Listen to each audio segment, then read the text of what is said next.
Good Erev Shabbos. It's Thursday. I'm going to try to give a quick overview. Thank you, Dr. Raquel, for the idea. A quick overview of what we're going to give, hopefully, Mitzvah Shem, on the Shabbos day Drasha. So in the newsletter we spoke about the fact that there's a problem with the Chas v'Shalom, something we see interesting by the Meraglim, or the fact that they were lacking confidence, by the fact that they looked at themselves like they were very small. So that's a problem. That's a problem with people with that self-confidence. Another thing we have to look at why didn't they want to go into the land of Israel? What were they afraid of? So the thing is, it's very scary when you're used to things being a certain way and things are going to change or change directly. It's very scary for most people. It's very scary for everybody because we don't know exactly what's going to happen in the future. We never know what's going to happen in the future. Only Kadosh Baruch Hu does. But the point is that we're afraid that it's not going to be as good as it is now. So the way that people get around that is they get really excited about the next thing. Let's say, for instance, if somebody is moving from New York to Arizona, like we did, so it's very scary. Or New York to Eretz Yisrael, it's very scary. You don't know what's going to be, but at the same time, there's a certain excitement from going to the new place. You think of all the great future it's possible. You think of all the possibilities and all the probabilities, I guess, that you already figured out. And you're trying to move towards the future. And you're thinking the future will be great. In the Midbar, the Jews had everything. They had a relationship with God. They had everything you can imagine. It's very scary now. I have to see a war. So the question is, how terrible was it that they didn't want to go into the land of Israel? So we have to look at something else. The name of our parsha is Parshas Shelach. It means Moshe Rabbeinu sent the spies to go check out the land of Israel. There's another parsha that's similar name. It's Parshas Shelach. They were sent. The parsha of they were sent. It's a time that Paro sent the Jews out of Mitzrayim. Something that happened at the beginning of the Parsha is that Kadosh Baruch Hu says He didn't send them the straight to Eretz Yisrael, because everybody knew the end goal is to get to Eretz Yisrael, to Israel, the land of Israel. So instead Hashem took them around, Pen Yinachem Ha'am Berosim Milchama, because the Jews might reconsider when they see a war, either between them and the Plishtim. There's many different Rishonim, Achronim, that say different things of exactly what would have happened, what war, what are we talking about. But the end goal was to go to the land of Israel.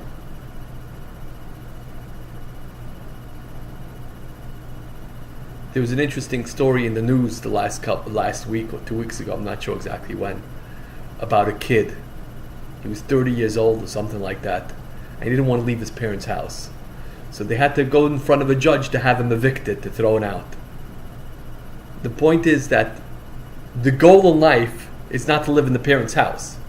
The goal in life is for somebody to become independent. Yes, so when people are younger, they have to be more dependent. Chas v'Shalom, a baby's getting a little bit bigger when the baby's, 1 year old. You're feeding the baby still. But the goal is not for the parent to be feeding the baby all the life, Chas v'Shalom. The goal is for the kid to be able to take a spoon and eat himself. And then at some point be able to use a fork, of course. But the idea is that that's the goal. So if the goal is to go to Eretz Yisrael, because that's what Kadosh Baruch Hu said, it's good for us. So us getting stuck on the detail of not wanting to go because we're scared, that's not a good thing. And it's we go one step further. Hashem said we're ready, which means that Hashem said, I'm going to take care of everything for you. There'll be wars, there might be wars, whatever the story is, and we know for a fact that it's brought down in Nach. There weren't real wars. It was like you would call it heebie-jeebie wars. They didn't have to do much. They just had to show up. They had to walk around the wall, and the wall came down, and so on and so forth. But the actual war, HaKadosh Baruch Hu, God takes care of it. Hashem ish milchama. Hashem takes care of it. But it's for us in every way the same thing. We have to know that the living and everything that we do is really beyond our capabilities. Our capabilities are really, the neurosystems, or whatever you want to call it, just let us breathe in, breathe out. But how do we think? Where does thoughts come from? HaKadosh Baruch Hu, Hashem gave us a thought. My grandfather used to say that, I forgot what the words were, but that Hashem gave you your thought. You always have to remember that Hashem gave you your thought. The thought, what did Hashem give you in your thought? So it was your thought that whatever it is that He gave you. So the same thing, the thought, HaKadosh Baruch Hu gave us a thought. Everything that we do comes from HaKadosh Baruch Hu. And in Eretz Yisrael, HaKadosh Baruch Hu is coming with us. And He's going to take care of it. He said He's going to take care of us. He's going to take care of us there too. But the problem is that it's change. People are afraid of change.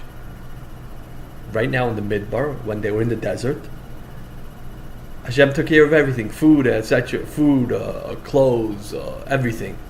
When they get into Eretz Yisrael, they might have to plow the fields. I don't know what would have happened if they would have went right away to Eretz Yisrael. If they see war, the war isn't, they don't take care of the war. Hashem takes care of the war. But they see the war. So it's like, the hard part about it, the sad part is, HaKadosh Baruch Hu said they're ready. It's the kid who's afraid to walk. You're teaching a little kid to walk, you're holding his hands to walk, and he's ready. He's been doing this for months, for 3 months, 4 months, 5 months. That's not a good thing. Because they're supposed to get past that stage to be able to do it on their own. Not because they're going to do it on their own. Of course, HaKadosh Baruch Hu is going to do it for them. But it's much bigger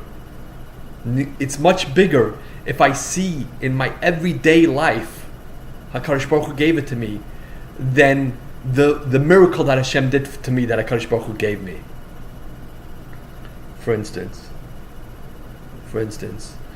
let's say I'm driving my car, which happened to me. I was driving my car, and I got a few months ago. I said the story over already once.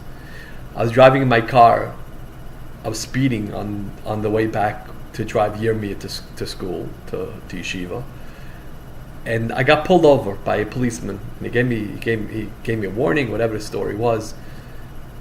And everybody knows after you get pulled over by the police, you're a little bit more careful. Later in the day, or later on the trip, I dropped him off in yeshiva, and I started driving to where I had to go.